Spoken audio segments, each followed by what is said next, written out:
Bonjour, j'espère que vous allez bien. Aujourd'hui, j'avais envie de vous proposer un petit exercice guidé pour quand vous avez des émotions importantes, des émotions fortes ou des émotions désagréables. Donc, si vous vivez une période de colère, de tristesse, de grande peur, je vous propose de vous asseoir confortablement et je vais vous guider dans un petit exercice. On a pour habitude, quand on vit des grandes émotions intenses et désagréables, de vouloir les fuir et en principe, on a plutôt envie de se distraire.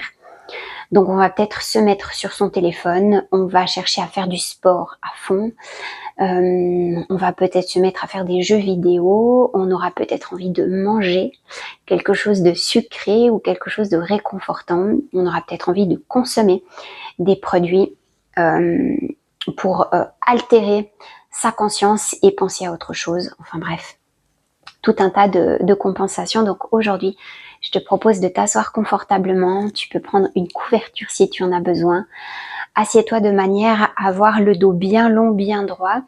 Et je vais t'inviter à fermer les yeux parce que ce sera beaucoup plus facile pour toi de ressentir ce qui se passe. Donc c'est parti, je vais te guider.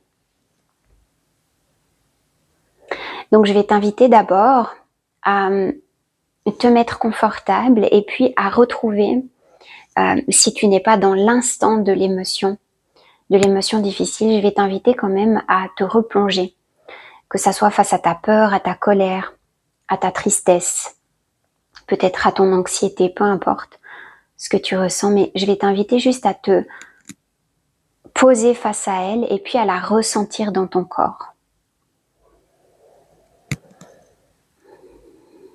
De mon côté aussi, aujourd'hui, je vais le faire avec de la colère, parce que c'est une émotion qui est récurrente chez beaucoup de monde, mais tu peux l'appliquer à n'importe quelle autre émotion. Donc je t'encourage à repenser à ce qui te crée l'émotion, que ça soit une personne, une situation, un lieu, un souvenir.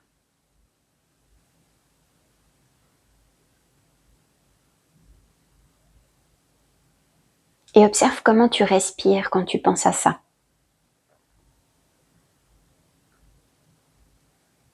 Chez moi, je sens que c'est une respiration assez haute, proche de mes clavicules. Et puis, c'est pas une respiration très ample.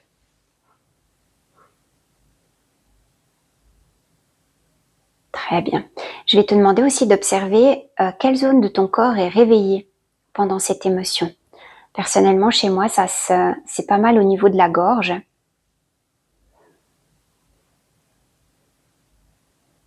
Trouve la zone, peut-être que c'est dans ton plexus, peut-être que c'est dans le ventre, peut-être que c'est dans le dos, peut-être que tu as des tensions au niveau des omoplates, au niveau des trapèzes. Observe dans ton corps où ça se situe. Tu as peut-être des images qui viennent avec, des souvenirs précis. Alors concentre-toi sur les sensations de ton corps.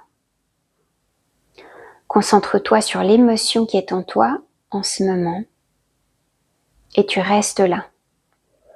Et tu places toute ta concentration là-dedans. Sur ta colère, sur tes sensations physiques, sur tout ce qui tourne en boucle en toi. Et tu restes fixé là-dessus.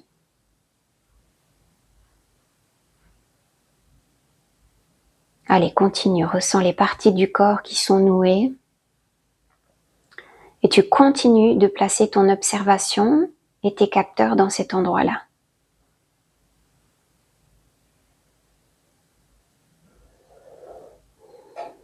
Tu auras peut-être envie de prendre une grande respiration.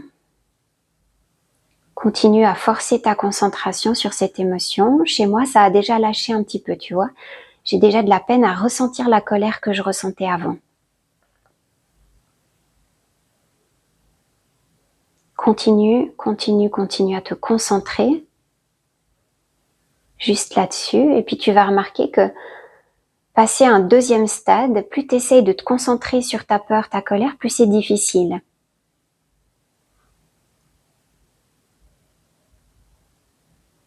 Moi, je sens que plus j'essaye, plus ça se dissout. Et je sais pas si tu ressens la même chose que moi, mais plus j'essaye de retrouver ma colère du début, moins j'y arrive. Et c'est comme si mon cerveau n'arrive plus à trouver le sens.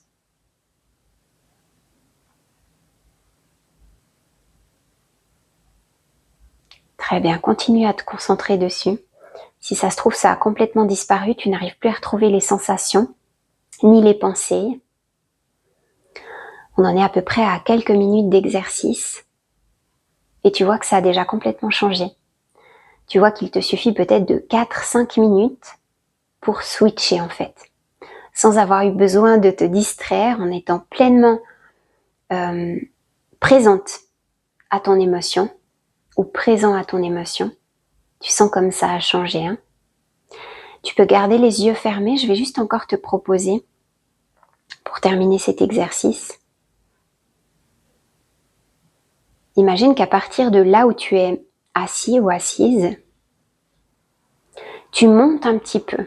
Tu te décolles, comme si tu étais suspendu à un ballon et puis que tu décollais. Tu vas déjà au-dessus du toit de ta maison. Et puis ensuite, tu montes encore un petit peu. Tu es à la hauteur des parapentes.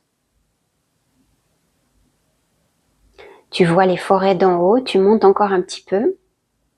Tu es à la hauteur des avions. Super, tu montes encore. Et encore et encore. Et puis, plus tu montes, plus tu te mets à voir la planète de l'extérieur, comme si tu n'y étais plus. Tu peux visualiser ça.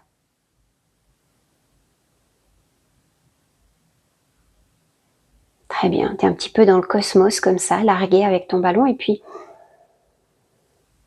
ça te donne un certain recul parce que si tu essayes maintenant de te retrouver sur ce globe, tu n'arrives même plus à voir la taille de ta maison. Impossible de voir la taille de fourmi de tes problèmes. Et ça vient complètement terminer de te donner le recul nécessaire. Impossible à cette distance-là et avec l'exercice précédent de ressentir à nouveau l'émotion difficile.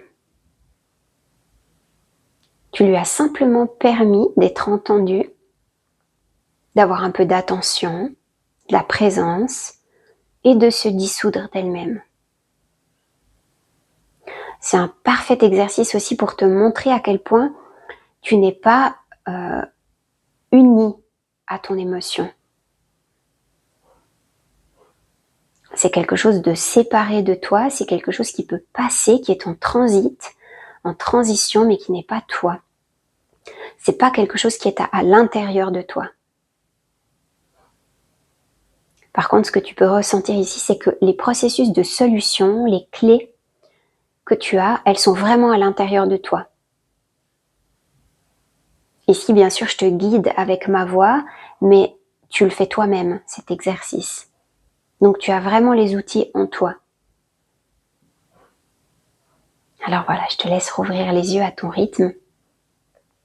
Merci d'avoir participé à ce petit exercice. J'espère que ce sera super utile pour toi. Tu peux aussi le proposer à tes enfants quand ils sont pas en pleine explosion, bien sûr, parce que sinon, je pense que c'est difficile de canaliser tout ça. Mais voilà, ce sont de petites propositions. J'espère des outils utiles et je te dis à bientôt pour un prochain sujet.